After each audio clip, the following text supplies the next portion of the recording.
तर गडकिल्ले, ऐतिहासिक ठिकाणं, मंदिरं, कृषी, पर्यटन यासह इतरही पर्यटनाचा छंद जोपासणाऱ्या पर्यटकांमध्ये सध्या वाढ होतीये।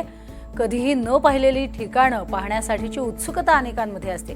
कोल्हापुरात टुरिस्ट गाईड म्हणून काही अंध बांधव पर्यटनाबाबत माहिती देणारं एक केंद्र चालवत आहेत। पर्यटन सुविधा केंद्र या नावानं सुरू असलेलं हे केंद्र आहे आणि हे माहिती केंद्र 4 दृष्टिबाधित व्यक्तींमार्फत चालवलं जाते।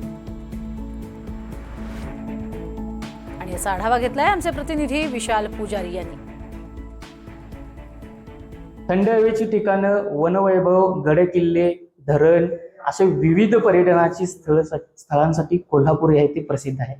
याच कोल्हापुरातल्या मी सध्या पर्यटन सुविधा केंद्रावर आहे आणि माझ्या पाठीमागची सगळी आपण दृश्य पाहतोय, जी कोल्हापुरातल्या पर्यटन सुविधा केंद्र कोल्हापूर पश्चिम महाराष्ट्र देवस्थान समितीमार्फत उभारण्यात आलेला स्तुत्य उपक्रम आहे। आणि याचं सगळ्यात महत्वाचं जे वैशिष्ट्य म्हणजे अंध बांधवांकडून या संपूर्ण कोल्हापूर जिल्ह्यातल्या पर्यटन केंद्राची माहिती दिली जाते। आपण समोर पाहतोय देखील की कृषी पर्यटन असेल, चांदोली अभयारण्य असेल, त्याचबरोबर कोल्हापुरात ज्या ज्या ठिकाणी पर्यटन स्थळाचा जो वारसा आहे त्याबाबतची माहिती देण्यासाठी इथं एक पर्यटन सुविधा केंद्र उभारण्यात आलेलं आहे। कोल्हापुरातल्या भवानी मंडप या परिसरामध्ये पर्यटन सुविधा केंद्र उभारण्यात आलेलं आहे। अंध बांधव जे आहेत ते या संपूर्ण पर्यटन सुविधा केंद्र चालवतात आणि त्यांच्याकडून आपण जाणून घेणार आहोत की नेमकी ही टुरिस्ट गाईड जी उपक्रम आहे तो कसा चालतो, त्याच्यावर आपण माहिती देखील घेणार आहोत। माझ्यासोबत हे अंध बांधव देखील आहेत, अक्षय सर आहेत, त्याचबरोबर सचिन सर आहेत आणि आशा मॅडम आहेत। हे 3 अंध बांधव आहेत जे संपूर्ण पर्यटन केंद्र आहे ते चालवतात आणि यांच्यासोबत आणखी एक महिला देखील आहे जे आज उपस्थित नाही, मात्र त्या देखील असे 4 जण जे आहेत ते हे संपूर्ण पर्यटन केंद्र जे आहे ते चालवतात। तुम्ही जी माहिती देतात एखाद्या पर्यटकांना कशा पद्धतीनं गाईड करत असतात सांगाल का थोडंसं? नमस्कार। सुरुवातीला 15 ऑक्टोबर 2023 साली आमचा हा जो प्रोजेक्ट चालू झाला, वसीम सरकावत सरांनी आम्हाला इथं ट्रेनिंग दिलं।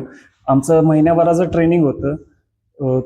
आमचा जास्त फोकस ऑडिओच्या माध्यमातून इथली काही जी माहिती आहे ती आम्ही पाठ करण्याचा जेवढा आम्हाला शक्य आहे तेवढं मी पाठ केलं।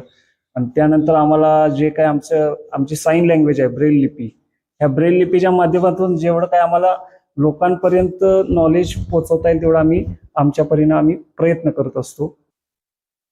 रामलिंग हे खडकाळ टेकडीच्या एका बाजूस टेकडीच्या एका दगडामध्ये कोरलेले आहे।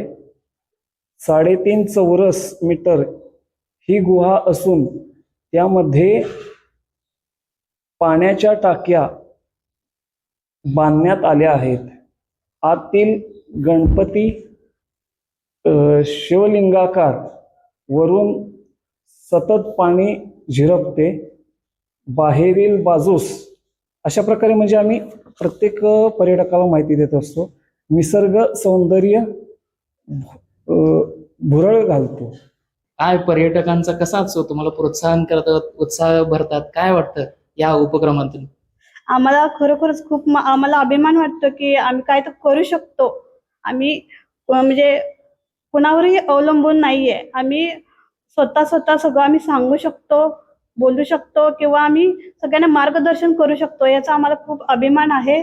आम्ही कोणावर विसंबून राहू शकत नाही आणि राहणारही नाही। खरं तर ही संकल्पना ज्याने आणली ते वसीम सर माझ्यासोबत आहेत। काय सांगाल या ज्या 4 तुम्ही ट्रेन केलं, कशा पद्धतीने ट्रेन केलं? नमस्ते। सर्वप्रथम गेल्या वर्षी पर्यटन दिनाच्या औचित्य साधून ऑक्टोबर महिन्यामध्ये जिल्हाधिकारी सर राहुल रेखावल सर आणि जिल्हा पर्यटन समिती कोल्हापूर यांच्यामार्फत जिल्हा पर्यटन सुविधा केंद्र सुरू करण्याचा विचार आला आणि त्याच्या आधी आम्ही 4 विद्यार्थ्यांना, अंध मुलांना पर्यटनामध्ये रोजगार दिला होता। तर जिल्हाधिकारी राहुल रेखावल सरांनी या संकल्पनेला मूर्त रूप देण्यासाठी कोल्हापूर जिल्हा पर्यटन माहिती सुविधा केंद्र सुरू करायचा विचार मांडला। मग आम्ही बऱ्याच आमच्या पर्यटन समितीतील तो या पर्यटन सेवा सुविधा केंद्रातल्या या आपल्या अंध बांधवांकडून केला जातोय।